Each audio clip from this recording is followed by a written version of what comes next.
Random day in my life பார்க்கலாமா? It's Sunday. நான் எந்திரிச்சது என்னமோ 11 மணிக்கு தான். நல்லா தூங்கியாச்சு.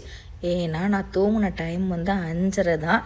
நான் வந்து என் பையனோட கடந்து அவன் தூங்கி ஒரு 11:30க்கு என்னமோ எந்திரிச்சிட்டான். அதுக்கடுத்து அவன் காலையில் 5:30க்கு தான் தூங்கினான். அதுக்கப்புறம் நான் தூங்கி 11:30க்கு எந்திரிச்சேன். எல்லாரும் நான் எந்திரிக்கிற டைம் மட்டும் தான் பார்ப்பாங்க, தூங்குற டைமை செக் பண்ணவே மாட்டாங்க. பட் நான் இங்கே தனியாக இருக்கிறதுனால பெருசாக எதுவுமே இல்லை. எந்திரிச்சோடனே காலையில் வந்து ரவா கிச்சடி தான் பண்ணியிருந்தேன். என் ஹஸ்பண்ட் சாப்பிடவே இல்லை. களி மாதிரி இருக்குன்னு சொல்லி விட்டுட்டாங்க. நானும் என் பையனும் மட்டும் சாப்பிட்டுக்கிட்டோம். தென் வந்து லஞ்சுக்காக வந்து வெளியே இருந்து தான் ஆர்டர் பண்ணியிருந்தோம். மட்டன் பிரியாணி, அப்புறம் வந்து சிக்கன் கிரேவியும் ஆர்டர் பண்ணி சாப்பிட்ருந்தோம். அதுக்கப்புறம் என்னென்னா, நாங்கள் சாப்பிட்டுட்டே இருக்கும்போது ஒரு 4 மேலே பழைய ரூம், என் ஹஸ்பண்டோட பழைய ரூம், அவங்க ஃப்ரெண்ட்ஸ் எல்லாம் இருப்பாங்கல்ல, அங்கேருந்து வந்து பிரியாணி பண்ணியிருந்தாங்கன்னு சொல்லி கொடுத்து விட்ருந்தாங்க.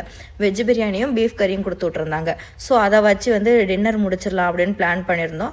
தென் ஈவினிங் போல் கொஞ்சம் ஃப்ரெஷ் ஆகிட்டு ஆஸ் யூஷுவல் காஃபி போட்டு குடிச்சிருந்தோம். வீட்டில் கொஞ்சம் பேசிகிட்டே அப்படியே காஃபி குடிச்சனால அது அவ்வளோ வீடியோ எடுக்க முடியல. அப்புறம் வெளியே போகலான்னு சொல்லிட்டு என் ஹஸ்பண்ட் வந்து அவங்க ஒர்க்குக்காக வெளியே போயிருந்தாங்க. அப்புறம் பக்கத்தில் இருக்கக்கூடிய சிட்டி சென்டருக்கு போயிட்டு சும்மா அப்படியே ஷாப் பண்ணலான்னு போயிருந்தோம், ஊருக்கு போகிறதுக்காக வாங்குறதுக்கு. பட் எதுவுமே வாங்கலை. நான் இங்கே இந்த பாபி ஃபோன் மட்டும் பார்த்தேன். எனக்கு ரொம்ப ஆச்சரியமாக இருந்தது. அதை மட்டும் வீடியோ எடுத்துகிட்டு அப்படியே கிளம்பிட்டோம். வீட்டில் வந்து டின்னர் சாப்பிட்டுட்டு தூங்கிச்சு. இப்படி தான் போச்சு என்னோட சண்டே.